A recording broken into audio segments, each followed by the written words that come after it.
I hope you all are happy. You are not worrying about anything. Because that is the message of today's talk. Don't worry, be happy. And I think this is a central message of Bhagavad Gita. If you cut all the clutter, Bhagavad Gita, complex philosophy, psychology. Bhagavad Gita also talks about sociology, history. But if you want to cut all this clutter and focus on one simple message, that simple message is, don't worry, be happy.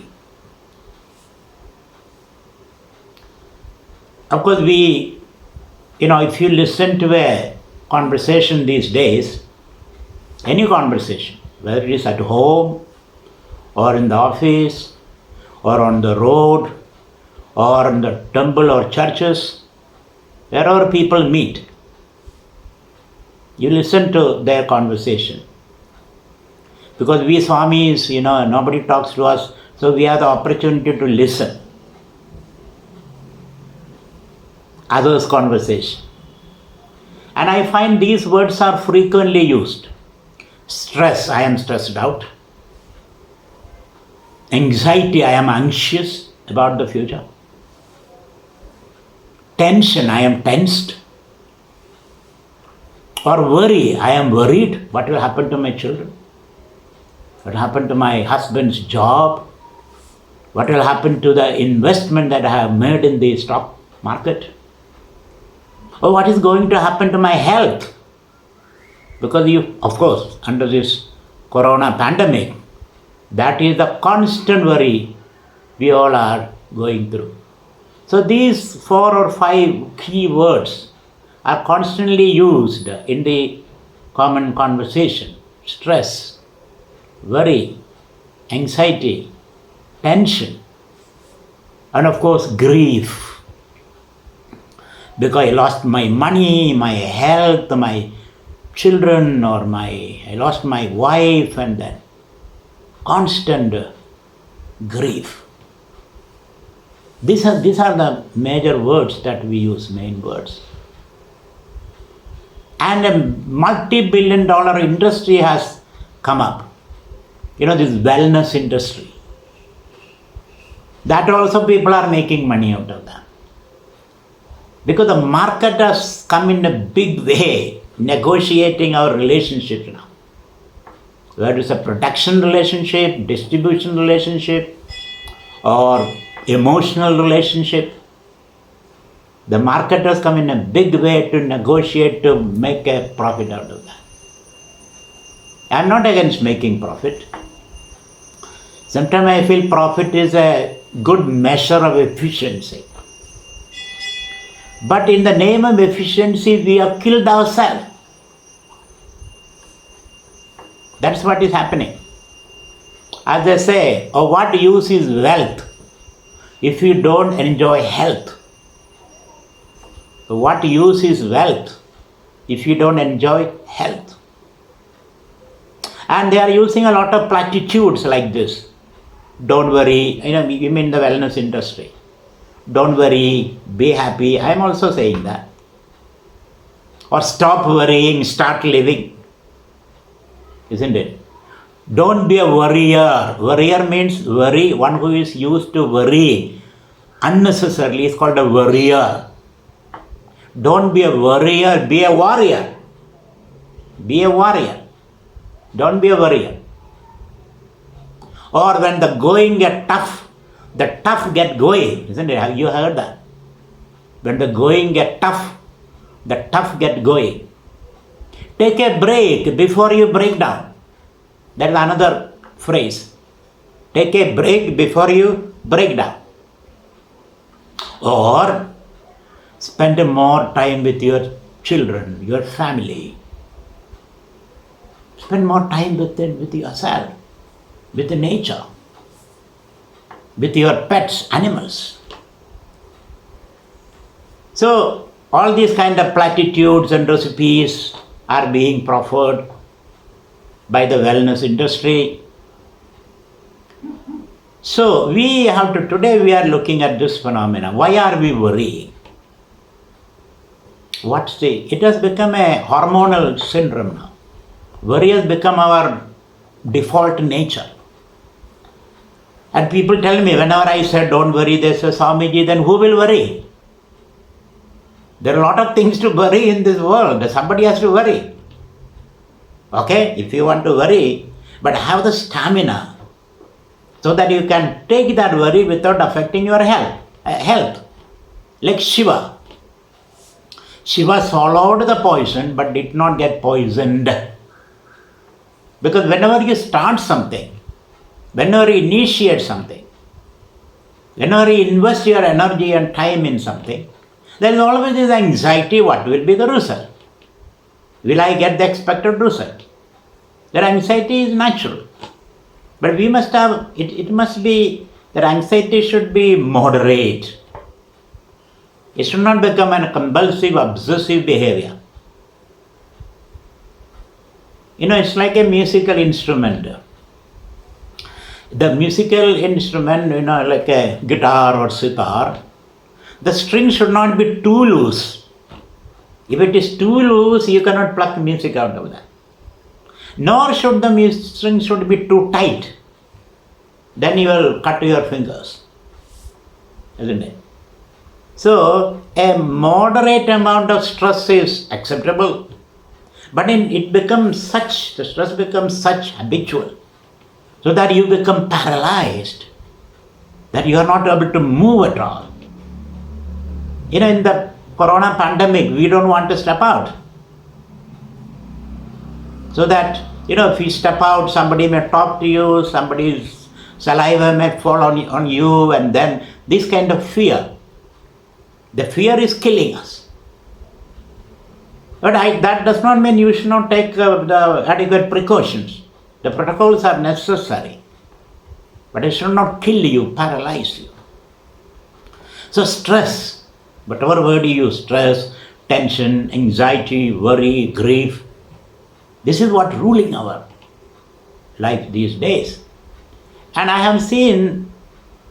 have identified 4 or 5 reasons why this stress. You may disagree with me, but let me share my thoughts before I go into Bhagavad Gita. What does Bhagavad Gita talk about stress?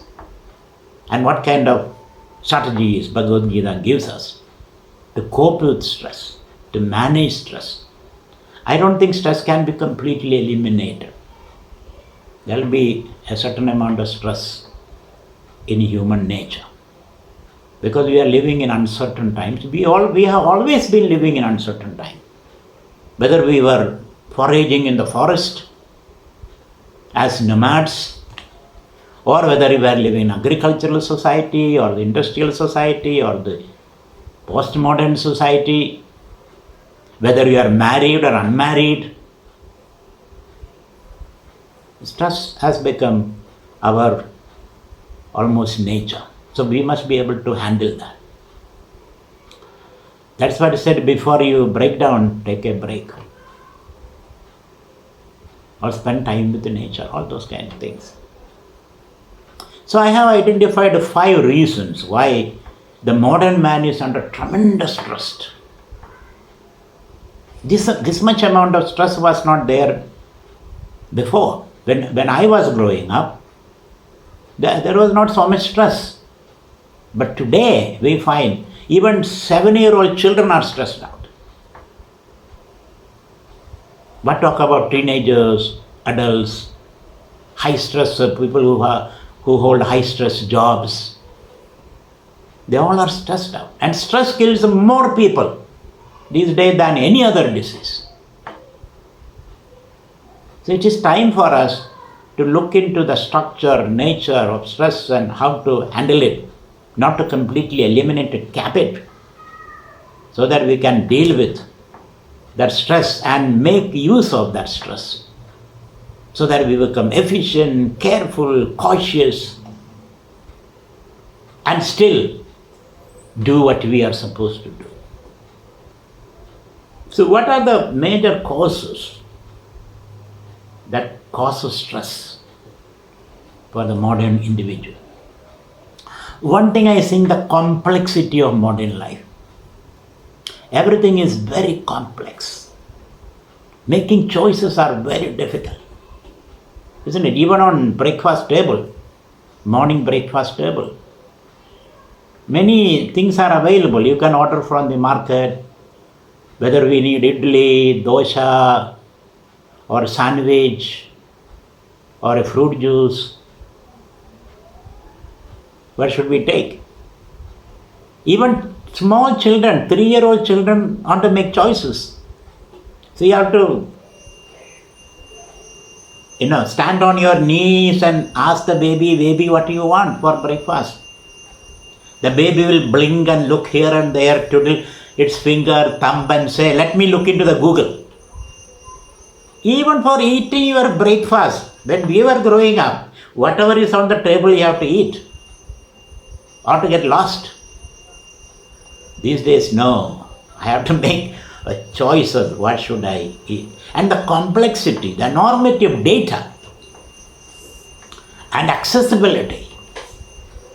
You know what Chinese are eating, what Russians are eating, what Vietnamese are eating, what the French people are eating.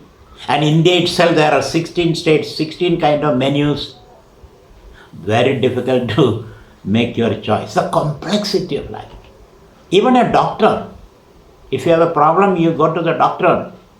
The doctor will say, this is not my specialization. This is not my specialization. For the right eye, left eye. So even going to doctor has become a big problem now. Specialization, over specialization, which causes a kind of blindness, as they say. We generally joke, you are so much specialized. Specialization means narrowing down on the topics. You take a very narrow topic. So a time will come, you will know everything about nothing. That is these days the tragedy of specialization. So it's very difficult because of complexity involved in life. Decision making difficult, you are stressed out, and you keep postponing and postponing. And a time will come, you are hemmed in by events, then you collapse. Stressed out. Another reason for stress is change. Things are fast changing. Before you learn the tricks of the rope, then things have changed. So you're always on a tender hook. You don't know, you don't feel comfortable with this ever-changing situation. Your blood pressure goes up. Your breathing becomes haphazard. You don't know what to do. You feel a stranger under all circumstances because things are fast changing. Children are changing. You don't understand even your children.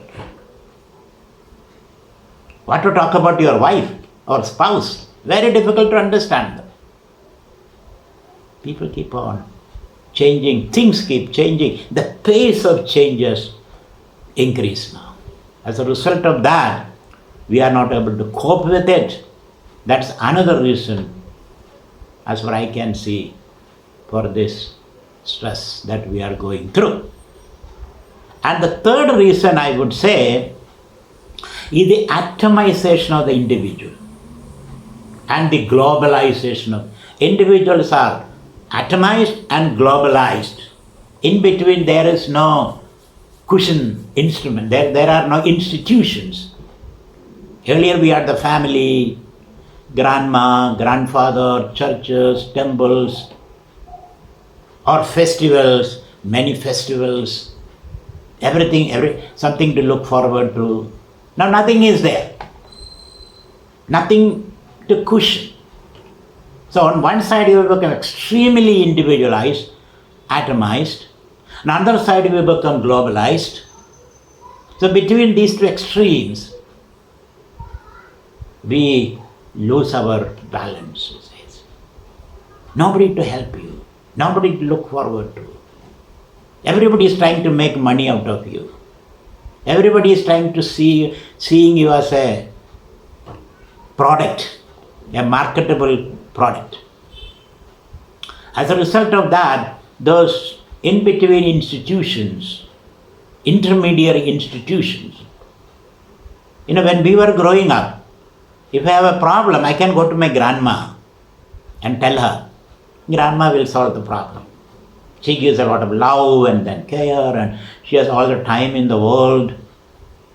Now there are no grandmas. We have put grandmas in the basement of the house. And you don't speak her language also. Nor does she understand your accent. So there are no institutions.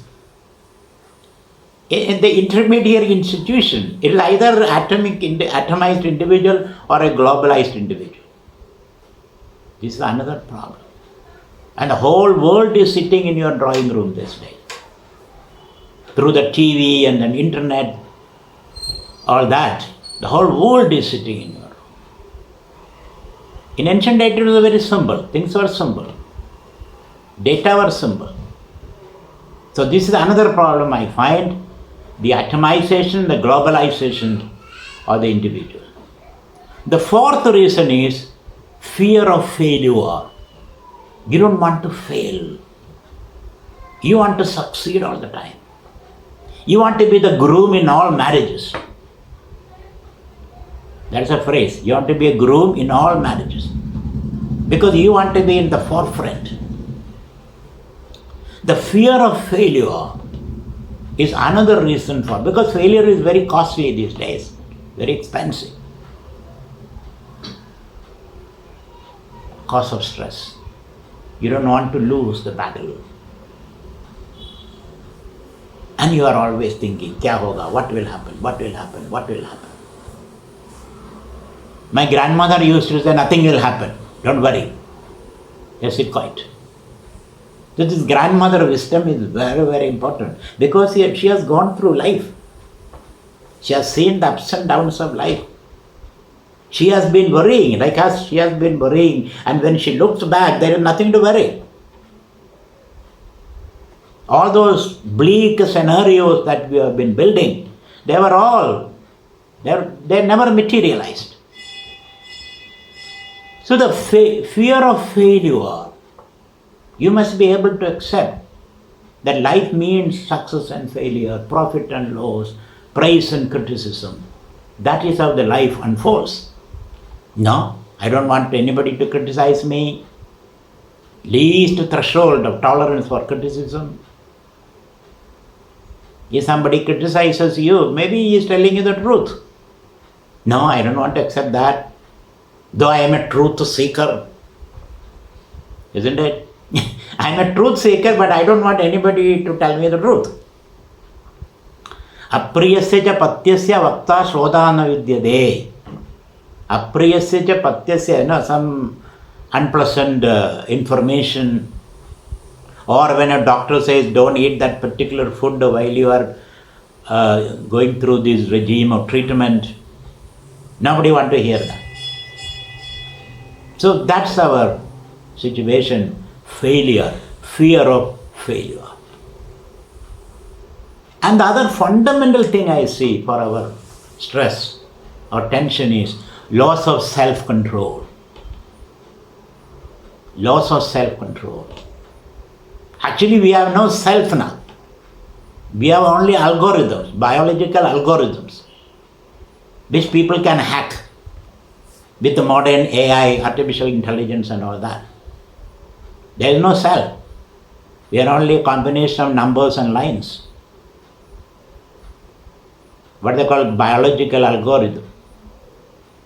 So this loss of self-control and the self, and the obsessive compulsive need to control others and the events around. That's another problem. Because when you lose yourself, you feel uprooted. And then we want to control the other, which is not possible anyway. The more you try to control the other, because others are not things. You may be able to control things, but not people. So that's another reason for this excessive stress that we are going through the loss of self and the need to control the other. Recently I was reading an old copy of a copy of Time magazine, an old copy. And there is an interview with our old friend Henry Kissinger. I hope you remember him, Henry Kissinger, the world statesman or diplomat, whatever way you want to call him. And he is recently in the news for his sexist and racial comments, as well as his boss at that time, Nixon. I am not going to all those. But this interview, Henry Kissinger just went to China and India and came back. And the interviewer asked Kissinger. Kissinger is a very wise, profound man. Don't get me wrong. I have great respect for him and I read all his books. Diplomacy, then New World Order and all that. Plenty of books are there. So in that interview, Kissinger was asked, what is the basic difference between West and the East? West is West, East is East, and the twain shall never meet, isn't it? That old Kiplingian statement. So what is the basic difference between the West and the East? That was the question. And the Kissinger says, look here, this is a great surprise for me, new revelation for me.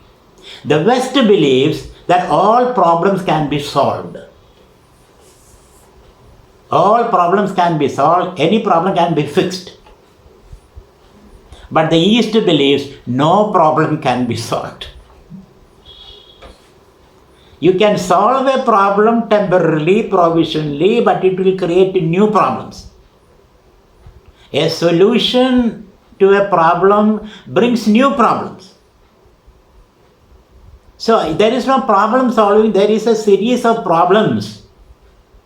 There are no solutions, he says. Of course, you can fix a machine. The West worldview, the West think the world is like a machine made up of parts. You can unravel it and fix it back. The West worldview is like that. It's a machine. After Newton and all that, that's what they think. But the East believes the world is like an organism. If you pull it apart, then you lost it. An organism brings new challenges. It has got its own way of solving problems. You cannot stand outside and solve those problems. You have to be in it. So the East believes there is no permanent solution. There can be only temporary, provisional solution. Some people will be happy, some people will be unhappy about that solution.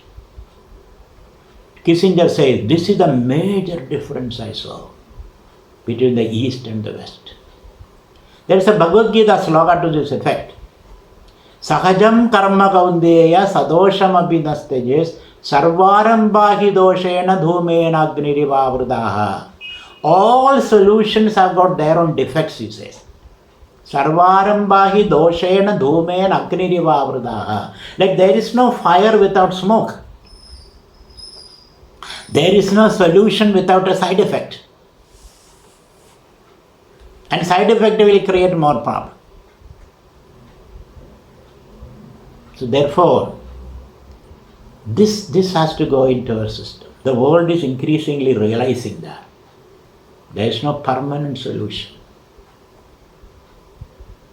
All problems give you an opportunity to explore and express your potential.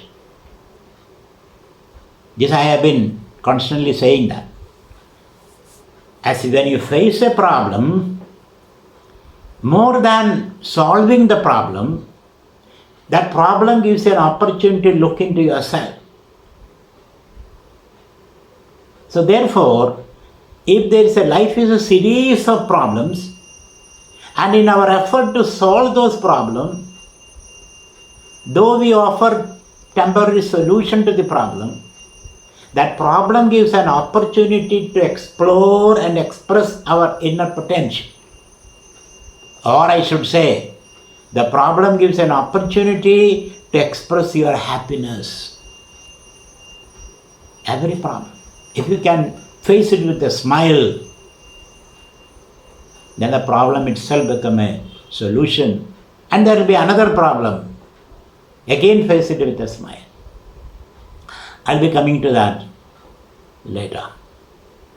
So, that Kissinger statement was very attractive to me. I said he put his finger on the right nerve of the Eastern mind.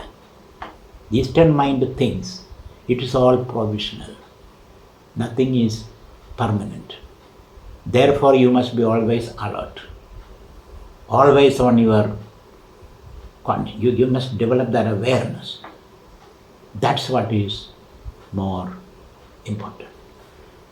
So friends, I told you, we have given 5 reasons for the stressful life, modern stress. One is change, complexity, enormous data, very difficult to choose, very difficult to predict. Second is fast change. Things are constantly changing. Everything is changing so fast. Third reason is the atomization and the globalization of the individual. In between, there is no intermediary institutions to take to. So we all are thrown upon ourselves. And the fourth reason is the fear of failure. And the fifth reason is loss of self-control. So that you have need to control the other. These are the reasons, as far as I can see, that we are living under such tremendous stress. Now, what does Bhagavad Gita has to talk about? We know that Arjuna was also under tremendous stress in the battlefield of Kurukshetra. Because we were thinking of the future, what will happen. That he thought he lost control over the denouement of the events. Because he was a control freak. Arjuna was a control freak. He is a military man. Military man want to plan A to Z, everything. There is no room for innovation or such things. Everything is to be planned properly. Every minutiae has to be planned. That's what I call a control freak. So Arjuna was not comfortable in such kind of situations where things are uncertain, nothing can be defined, everything is fluid and in a flow. So Arjuna was under tremendous stress, and it has become a habit. It is hormonal. The cortisone keeps pumping into the bloodstream. We all are victims of our own hormones unless we take charge of our life. That's what happened to Arjuna. So he almost collapsed on the chariot, floor of the chariot. We have seen that, and he started crying. I don't know what to do, I am lost, I am finished. This is Arjuna's response. This mighty warrior became a warrior. So, what can you say to such a person? Big philosophy won't work at that time, because our mind is all in turbulence. So Krishna began with a smile, a soothing smile. That's all what he did. He just smiled. When you smile, then the other party with whom you are related, that party also calms down. So Krishna gave his winsome smile, which made Arjuna relax. So whenever you see a doctor, when you go to a doctor should not terrorize you by saying that, oh, you are going to die in 3 months. Doctor should say, no problem, you have come to the right person, here is a solution for you, everything is okay, relax, take a breath, do some pranayama. I tell you a secret. Whenever you feel stressed out, take a long, deep breath. You'll be okay. You'll be immediately okay. Take a long, deep breath. Or another secret I tell you.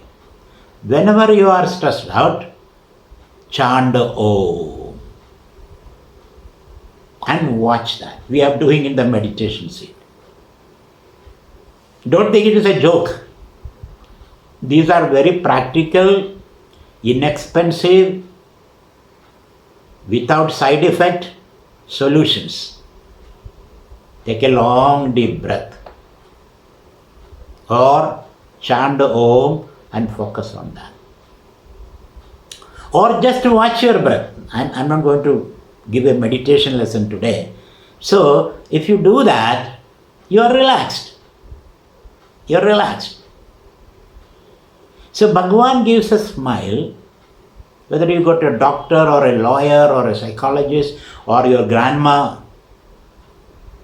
That is what they do first. Grandma gives a smile. With her toothless mouth, she smiles. And you feel relaxed. That big philosophy, big teaching. Or touch your shoulder and, press on your shoulder and then you feel relaxed. So that is what Krishna did. And he said to Arjuna, Arjuna, you relax. That saying should be, itself must give you that sense of relaxation. You are worrying unnecessarily. That was the first sloka. Prahasanniva Bharata. So my data is from the second chapter, 11 to 16 slokas, which I consider the quintessence of Bhagavad Gita. Second chapter, 11th to 16th sloka. The 11th sloka says, Ashocyanannashojastum prajnavadamscha bhashase Gadasu nagadasumscha nanushojanti panditaha. And the 16th sloka is Nasado vidyade bhavaha na bhavo vidyade sadaha ubayoho abhi drishtaha antaha tu anayoho tattvadarshibhihi. This 6 slokas. 11, 12, 13, 14, 15, 16. I take my data from today's discussion from these slokas. So those who have the Bhagavad Gita book, you can go and read it and see the meaning of those slokas and then reflect on that. That will give a lot of wisdom. The first thing Bhagavan said to Arjuna was, don't worry, don't grieve. That's a very soothing statement, especially when it comes from a good friend whom you respect. Arjuna respected Krishna. Krishna was his good friend. So when you hear that, don't worry. Your first response is, then who will worry, isn't it? If I don't worry, who will worry? It is easy for you to say don't worry because you are sitting on the other side of the fence. I am sitting on this side of the fence. If you say don't worry, so one has to develop a habit of not worrying. Worrying has become a habit now. So you need some discipline for that. Our habit is to pop a pill, isn't it? The moment I worry, we pop a pill. Don't do that. So you have to tell yourself continuously. It's like a mantra. Don't worry, don't worry, don't worry. That's what Bhagavan says. Actually, he says it 12 times in the Bhagavad Gita. Don't worry, don't worry, don't worry. Ashocyananna shojastam prajnavadamscha vashase gadasuna gadasumscha nanishojanti pandidaha. So 12 times he has repeated it. Anything to get into your mind, you have to repeat it 12 times. At different places. At the end of Bhagavad Gita, 66th sloka says in the 18th chapter, Sarvadharman parityajya mamegam sharanam praja aham tvam sarva pabebhya mokshayishyami ma shuja. Don't worry. Again Bhagavan says, Yogatshemam vahamyaham. I shall take care of you. I will take care of you. Don't worry. I will take care of you. It's a kind of your higher soul, higher self telling you that. Don't worry. The worry has not solved any problem. Has worry solved any problem? Worries only adds to the problem. Then you get blood pressure, then you get angry, then you say stupid things. The worry has not solved any problem. So why worry? If it is not a solution, why worry?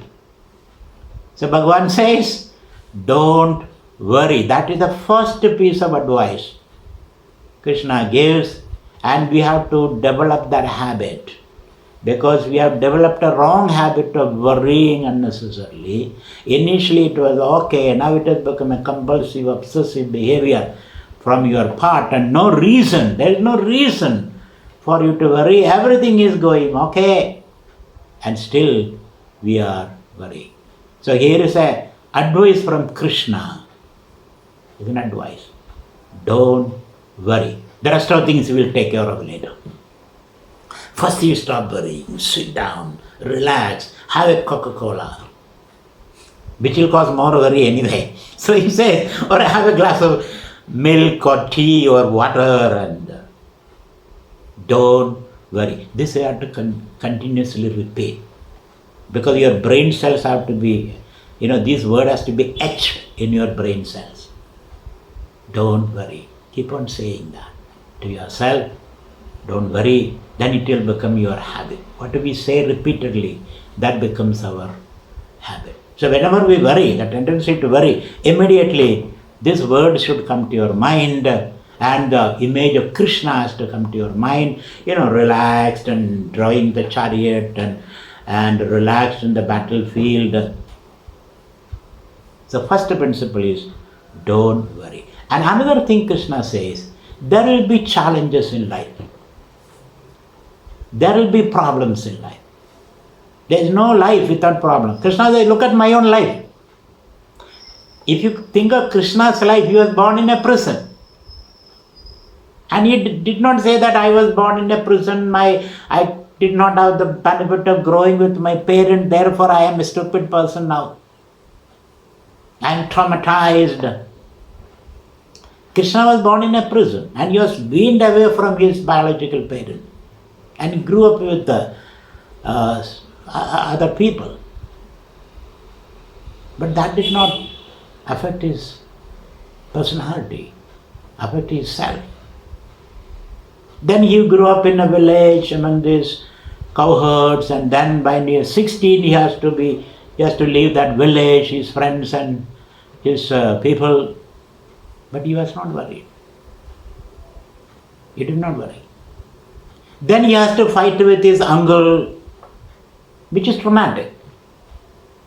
That also did not worry. Then he has to run away from Mathura to Dwaraka, another end of the country. There he had to build a city. And when everything was settling down, then his people start fighting.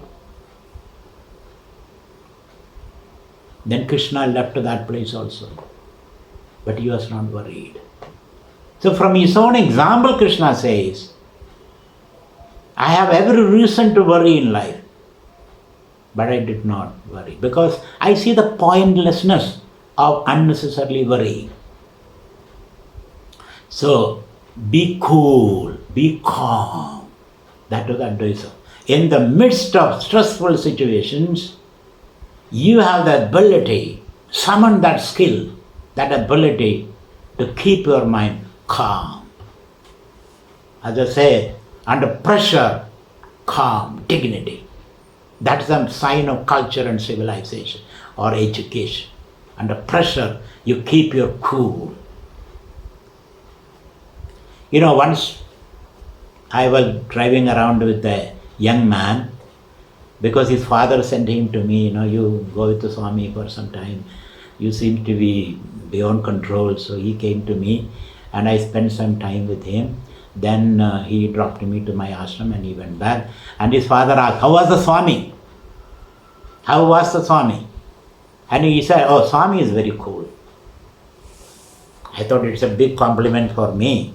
And his father phoned me up and my son says, you are very cool. This is all what the children can say. Cool, be cool. I think this is borrowed from Lord Krishna. Be cool under stress. And life is full of stress, full of problems. You cannot escape from this problem. Even if you go to the Himalayas or the ashram, there will be more problems there. From the frying pan to the flaming fire, that's it. So don't think your problems will be over.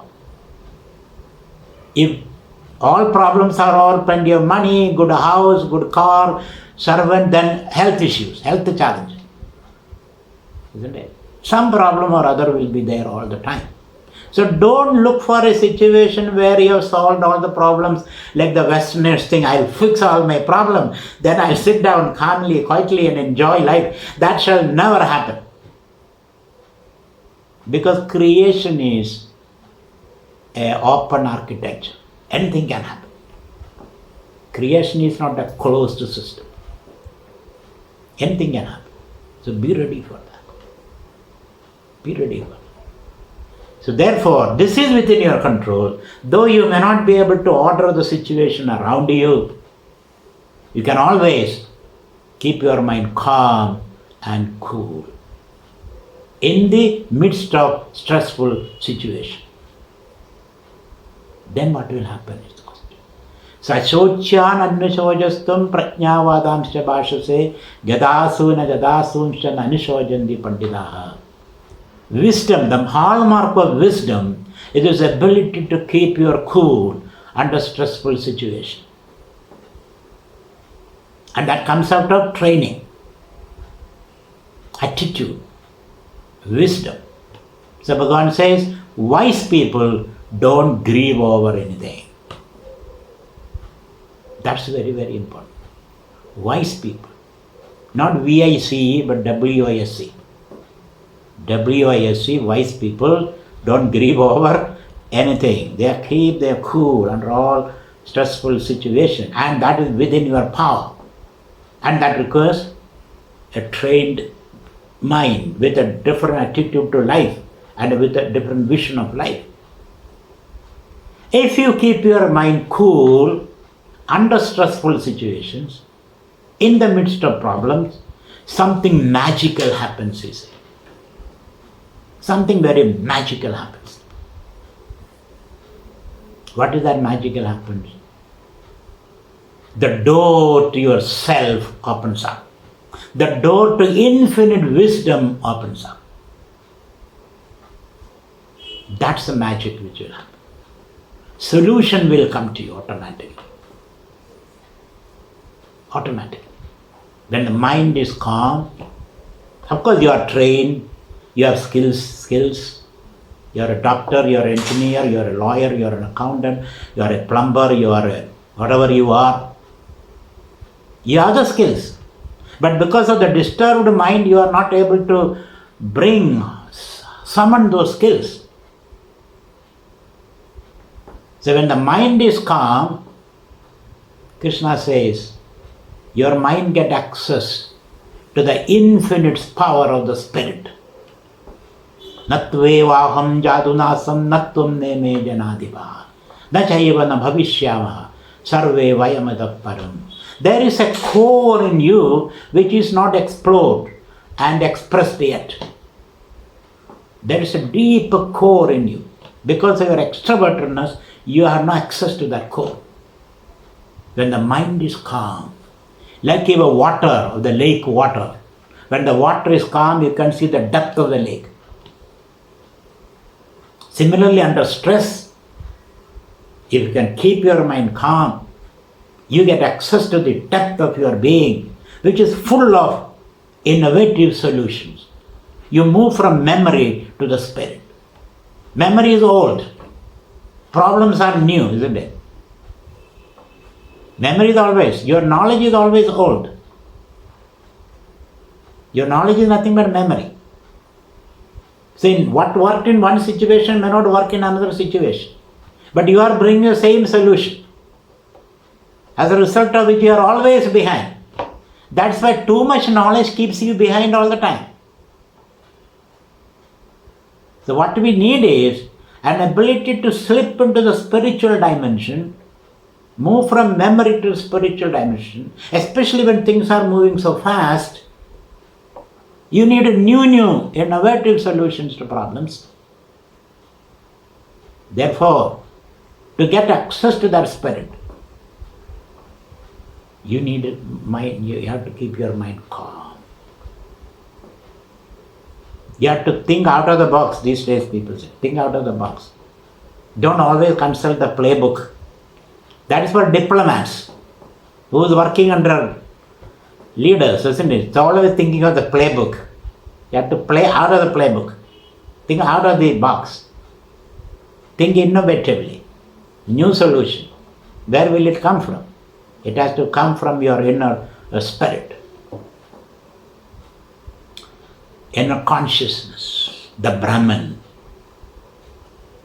Brahman can give you solutions. So for that, three things Bhagavan says. Don't worry about things which you have and which you have lost. When we lose something, dear and near to us, then we are grieving, we are worrying, we give up. Or then we have fear of losing what you have now. So, gatasuna gatasuncha nani shojanti pandidaha. Wise people don't worry about what is lost and what is with you. Don't worry. When suppose you have two children, one child meets with an accident and dies, then you are worried about the other child all the time. You will not allow the child to do anything, to go out at all. So you constrict him so much because of your love, make him a bonsai tree as a result. Isn't it? So, relax. Under pressure. This problem. Then your spirit opens up. Your spirit starts speaking to you. But I don't see the spirit. That is the definition of the spirit. Spirit cannot be seen. That is the definition of the spirit. But you can actualize the spirit in terms of health, happiness, intelligence. You can actualize that. You can bring it up. Spirit as such, per se, we will not be able to see. Because it is cannot be objectified. So when the mind is calm, while you are facing the problems of life, you get access. This is called spirituality. This is called spirituality. Spirituality is not spending all your time in the puja room, or in the temple, or in the ashram. Spirituality is dynamically interacting with the world with a calm, cool mind and invoking your inner spirit as you make your choices.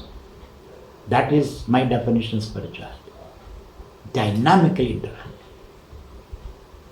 Like Bhishma. Some people say, I am very old, I cannot interact with the world. No, like Bhishma. Bhishma was lying on the bed of arrows. Then Krishna and Arjuna and Dharmavutara goes to Bhishma. Pidamaha, can you tell us what is dharma? Is the time to ask him about dharma? While you are sitting in the palace, air-conditioned room over a cup of whiskey, you should have asked that, isn't it? Here, he is poor man, old man, 180-year-old, lying on the bed of arrows. You go and ask him, as though you are teasing him. You know what Bhishma did? Sit down. Then he gave 36,000 slokas on dharma. 36,000. Krishna thought should not have asked this question. Now they have to sit down and listen to the whole thing. Such was the spirit of Bhishma. Even though he was old. Old age did not dampen his spirit. Because spirit is inexhaustible. The more you take it, the more it manifests. The less you take it, the less it manifests. So this is the core of Bhagavad Gita teaching. Face the problems. Don't try to avoid the problem. Problems are like a shadow. If you run away from that, they will follow you. But keep your mind calm. Look into the problem, the eye of the problem. Hold the problem by the horns, as they say. But calm. Then the spirit will. This is called enlightenment. Invoking the spirit as you are facing the problem. So the more the problem, the merrier, isn't it now? The more the problem, the merrier. Because more opportunity to invoke yourself. Materialize the spirit. You can materialize the spirit. You can bring the spirit into various solutions of the problem. That is the teaching of Krishna. I think this is the core teaching of the Bhagavad Gita. If you can understand that, you have understood the whole Bhagavad Gita, the whole Upanishad, the whole tradition. Just understand this. So Bhagavad Gita is to be lived in your life as you face the challenges. It can be personal or public or whatever. Personal challenges are old age and diseases and loneliness. These are personal challenges. Uncertainties. There are public challenges. Professional challenges. Various challenges are there. And the panacea or the final solution, keep your mind calm. And see what happens. That is what if something magical happens as a result of that. If you can keep your mind calm. Then Bhagavad Gita goes on saying that people are not worried about things, but they are worried about their death. Death is inevitable, isn't it? You cannot do anything about it. Maybe in the future they may develop a medicine or something to keep you alive all the time, or they can download your information and then keep it in some city vault, and then all those things may be possible.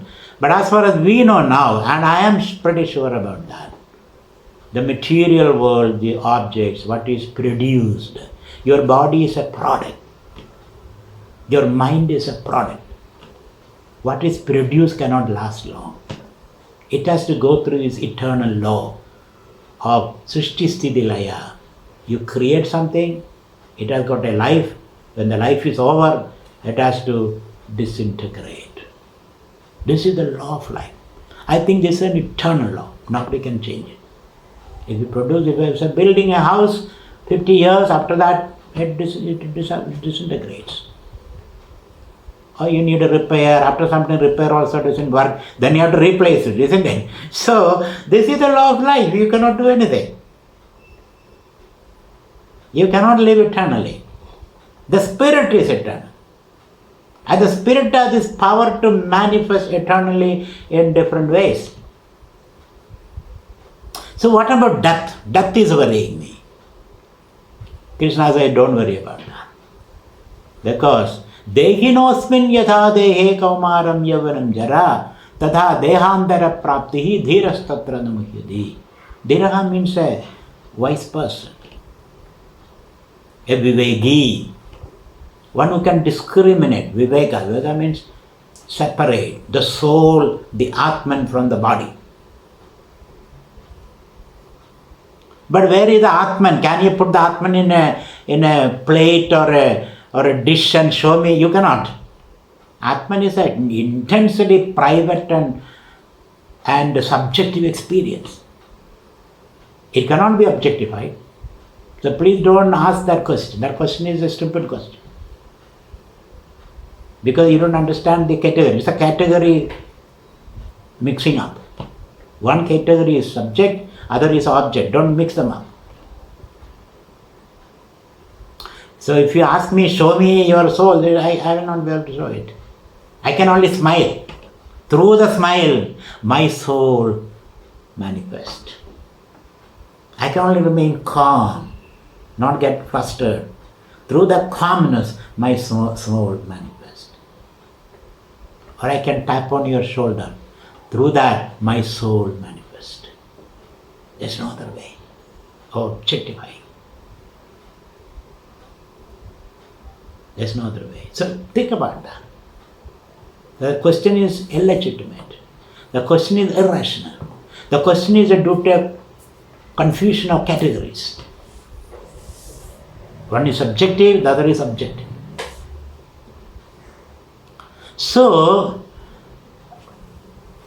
this is how I manifest my soul, this is how I live an enlightened life, by manifesting my Atman, my infinitude. So once you have this separation, the soul and the Atman and the body, Anatman as they say. Anatman means material, objective, which is constantly changing, and Atman which is subjective, immaterial, spiritual. Once you have this separation, and that informs your understanding of life, that my soul is eternal, my Atman is eternal. Everything else is constantly changing. So this is called a fundamental belief. All our life is determined by what you fundamentally believe, what you invest in fundamentally. So you have the freedom to say, I am made of the cosmic dust and then just a algorithm. That's your choice. Then you have to live in perpetual misery and unhappiness. So have this choice, have this belief that I am immortal. The body is constantly changing, which I can objectify. As I say, I have a body, I am not the body. That kind of attitude. I have a body, but I am not the body. So once you invest your energy into this belief, everything starts with the belief. You cannot have all the data to construct a belief. It should come naturally from you, spontaneously. This is called Shraddha in Sanskrit. So my belief, I would like to organize my life based on this belief and take the risk. So I am that immortal self. The body is something perishable. So dehinosmin yada dehe kaumaram yavanam jara. You go through this, the body goes through the processes. First it was a little cell, then stem cells, then the fetus, and then you come out, and then body grows, eating food, and finally it becomes food. That's it. That attitude makes you so solid and courageous. You can face life as a warrior thereafter, it says, not as a warrior. So have that faith. Invest your faith in that. Anyway, science doesn't say anything finally about you, isn't it? Science says only this is a provisional knowledge, not the final knowledge. Science will keep on updating its conclusions. So let us have a firm faith. And you are not the loser because of that. You are not the loser. You will be the gainer as well. So I have that firm faith in my immortality. And then I organize my life. I develop values. I deal with the world from that standpoint. So that you can take a risk. This does not mean you should stand on the fourth floor of the building and jump. Because I am immortal soul, I don't care. That is foolishness. That is foolishness. That is unnecessarily inviting problems. Don't do that. But if such problems arise, suppose you are falling, somebody is pushing you, then have this belief. I am that immortal soul. And I guarantee you will fall on the ground on your fours. Nothing will happen to you. Nothing will happen to you. Like a child which is thrown out of a running train. It falls on its back. Nothing happens to the child. If you fall from the train, you will be pieces, isn't it? A million pieces. So when you're relaxed, when you're calm and cool, nothing can happen to you. So don't worry about death, he says. Death is your constant companion, death is your shadow. Don't worry about that. And when you do that, then you may live longer, healthier, happier, more cheerful. Die only once, don't die every minute. So this has to inform your understanding. I am not afraid of death. Death is only to the body. Now some people say, I am not afraid of death, my worry is that disease.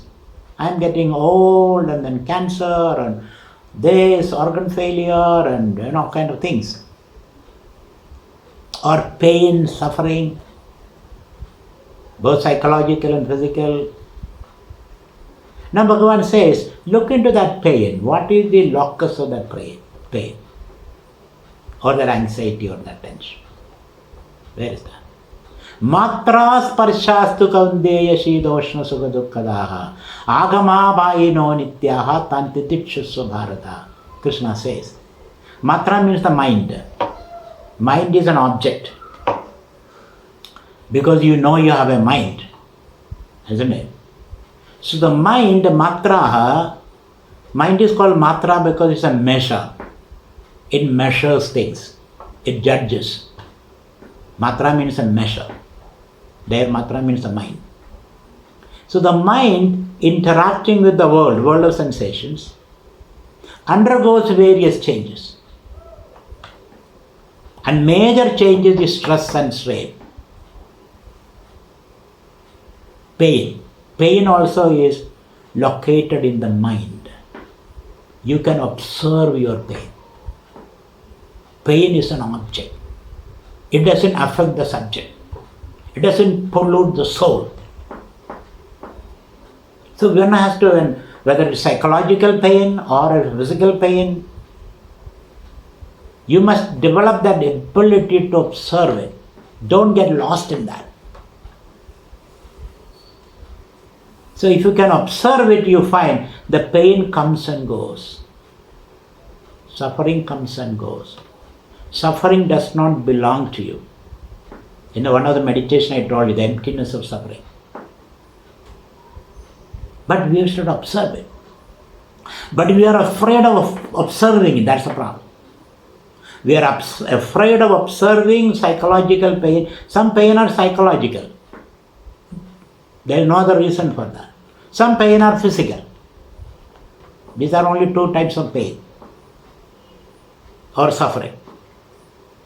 So when you look at that suffering calmly, with a calm mind, then you find it belongs to the mind and not to you. Then you will have the depth and the width to accommodate that suffering. Isn't it? What you cannot solve, what you cannot cure, you have to endure. So that endurance can be developed, but cannot be cured. You have to endure. That endurance can be developed by developing the ability to observing and watching it. Therefore Bhagavan says, Tantiditshasva bharata. Develop the ability to endure it. As I said, God gave me the strength to accept what I cannot change, and the ability to change what I can, and the wisdom to distinguish between these two. Something like that. So he says, pain, whether it is psychological or physical, learn to observe it, watch it. Then you find that pain has no roots, deeper roots are not there. Its roots has not reached your soul, your Atma. It's a great relief for us. Matra sparshastu kaunte. Tanti ditshasva. Learn to endure them. When you endure them, when you learn it, your immunity will go up. Your threshold will go up. So that even if somebody says stupid things to you, you are an idiot, you laugh, you smile, and make him feel idiot. Isn't it? So you have the width and the depth to accommodate and create wealth from waste, as they say. You will be able to transform poison into nectar. So nothing can affect you. So pain should not disturb you, says, should not uproot you. When that happens, you will develop ability to cope with any kind of pain. Now Ramana Maharshi, they say Ramana Maharshi had a cancer on his upper arm, and the cancer grew into the size of a cauliflower. Then they had to do surgery to remove that cancerous growth. And they say Ramana refused anesthesia. He said, just take it out. So he looked into his soul, the Atman, and detached from the body. And they scooped it out. They took out that mass, cancerous growth. That was it. It may be an extreme case. You may flinch a little at least, isn't it? You may flinch a little at least. When your tooth is taken out, you may flinch a little, but not more than that. That is the ability. We can cultivate those abilities. So don't worry about that. Now the promise of the Lord is, if you can keep your mind like this, your attitude like this, Yamihina vedayandede purusham purushashava. Yade means the success, failure, pain, and all that. Whomever they don't disturb. You can keep your balance in these fluctuating situations. Those who can keep his balance, what happens to him? Yamihina vedayandede purusham purushashava samadukha sugham deram saha amrudatvaya kalpade. He becomes fit for immortality. He becomes fit for enlightenment. He becomes fit for real unadulterated happiness. That's a promise Bhagavan gives. If you can keep your mind cool and calm, then you are fit to become a god on this. You can tread lightly on the planetary safe. Don't they say that God came like a breeze, evening breeze? You can tread lightly on the planet. Now your footprint is so heavy that the planet itself is shaking. Now you can tread lightly on the planet. So these are the slogas you have to remember. And the final sloga says, Nasado vidyade bhavaha and all that. There the category is Satya and Mithya. The world is ever changing. You have to run with this changing world. You have to flow with this changing world. Don't resist. If you resist, you will be crushed. To develop that ability, rock and roll as they say. Move with the world and then you are centered, he says. So that's what one has to understand. So what is the central message? Keep cool. Face the problem. Invoke yourself and live that enlightened life. That's the promise which Bhagavad Gita gives. The slogas are 2nd chapter, 11 to 16th. Read that and you will understand the essence of what I have been saying. Thank you very much. And next talk will be on the fall and rise of human beings. You must have read that book, The Rise and Fall of the Roman Empire, by Edward Gibbons. The Rise and Fall of the Roman Empire. I am putting it slightly differently. The fall and the rise of man, or human beings. How have we fallen? From the zenith of our plenitude into the cesspool that we are living now. And how we can lift ourselves by our own bootstraps. What kind of vision is necessary for that? That will be the theme. Next talk, next Saturday. See you again. Thank you.